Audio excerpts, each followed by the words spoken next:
सिंहासन बत्ती सी की आज लेकर आई हूँ सतवीं पुतली विद्यावती की कथा। विद्यावती नाम की सतवीं पुतली ने जब बोलना शुरू किया तो उसने राजा विक्रमादित्य की एक अद्भुत कहानी सुनाई। वह बोली, एक बार उज्जैन के महान सम्राट विक्रमादित्य अपने राज्य का हाल जानने के लिए वेश बदलकर रात में निकले। उनका राज्य बहुत समृद्ध था, लोग सुखी थे और उनके न्याय की मिसाल दी जाती थी।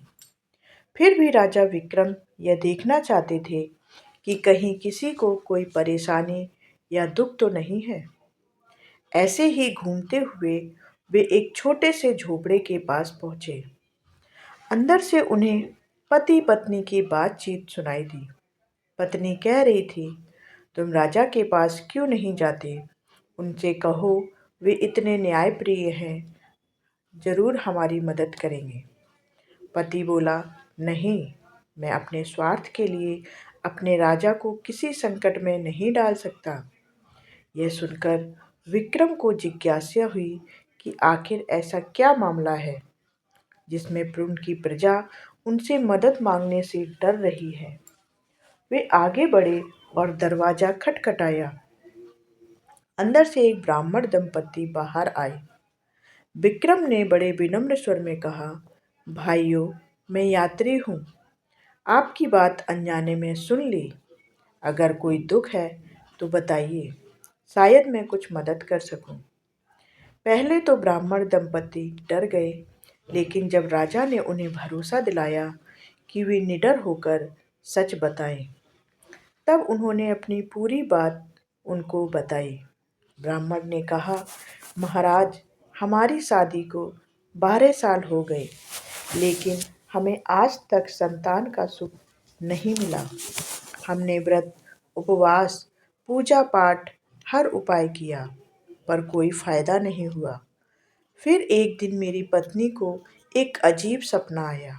सपने में एक देवी प्रकट हुई और उन्होंने कहा कि तुम्हारे राजा विक्रमादित्य ही तुम्हारी मदद कर सकते हैं। 30 कोस दूर एक घने जंगल में कुछ साधु सन्यासी तप कर रहे हैं। वे भगवान शिव को प्रसन्न करने के लिए अपने शरीर के अंग काटकर अग्नि में अर्पित कर रहे हैं। अगर तुम्हारे राजा विक्रमादित्य भी ऐसा ही करेंगे तो भगवान शिव प्रसन्न होकर जो चाहे वह वरदान देंगे। तब वे तुम्हारे लिए संतान मांग सकते हैं। इतना सुनते ही राजा विक्रम का हृदय द्रवित हो गया।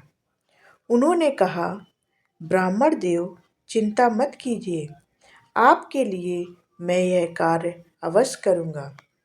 उस रात ही विक्रमादित्य ने बेतालों को याद किया और उनसे कहा कि उन्हें उस स्थान तक पहुंचा दें। बेताल उन्हें पल भर में उस घने जंगल में ले गए। वहां का दृश्य देखकर विक्रम चकित रह गए। कुछ साधु अपने शरीर के अंग काटकर अग्नि में डाल रहे थे और भगवान शिव का नाम जप रहे थे। विक्रम ने बिना किसी हिचक के स्वयं भी अपने शरीर के टुकड़े अग्नि को अर्पित कर दिए। धीरे धीरे उनका पूरा शरीर अग्नि में समा गया और वे वहीं भस्म हो गए। थोड़ी देर बाद भगवान शिव के गण वहां आए और उन्होंने सभी साधुओं पर अमृत छिड़ककर उन्हें जीवित कर दिया। लेकिन भूलवश राजा विक्रमादित्य पर अमृत नहीं छिड़का। जब साधु उठे तो उन्होंने देखा कि राजा विक्रम की राख पड़ी हुई है। वे सब बहुत दुखी हुए और एक साथ मिलकर भगवान शिव की स्तुति करने लगे। हे महादेव, यह राजा तो दूसरों के लिए स्वयं का बलिदान कर चुका है, कृपया करके इसे भी पुनर्जीवित कर दीजिए। भगवान शिव उनकी प्रार्थना से प्रसन्न हुए। उन्होंने अमृत की कुछ बूंदें विक्रम की राख पर डाली और देखते ही देखते राजा विक्रम फिर से जीवित हो गए। राजा ने आंखें खोली और तुरंत भगवान शिव के चरणों में नतमस्तक हो गए। उन्होंने कहा, भगवान, मैंने अपने लिए कुछ नहीं मांगा। मेरे राज्य के एक ब्राह्मण दंपति संतानहीन है। कृपा करके उन्हें पुत्र रत्न दीजिए। शिव जी मुस्कुराए और बोले, विक्रम, तुम्हारी निस्वार्थ भावना से मैं प्रसन्न हूँ। ऐसा ही होगा।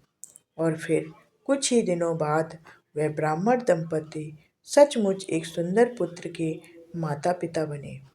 राजा विक्रमादित्य को जब यह समाचार मिला तो उनके चेहरे पर संतोष और करुणा की झलक थी। उन्होंने अपने जीवन में यह सिद्ध कर दिया कि सच्चा राजा वही होता है जो अपनी प्रजा के लिए अपने प्राण तक न्यौछावर कर देता है। तो इस प्रकार सतवीं पुतली ने अपनी कहानी सुनाई।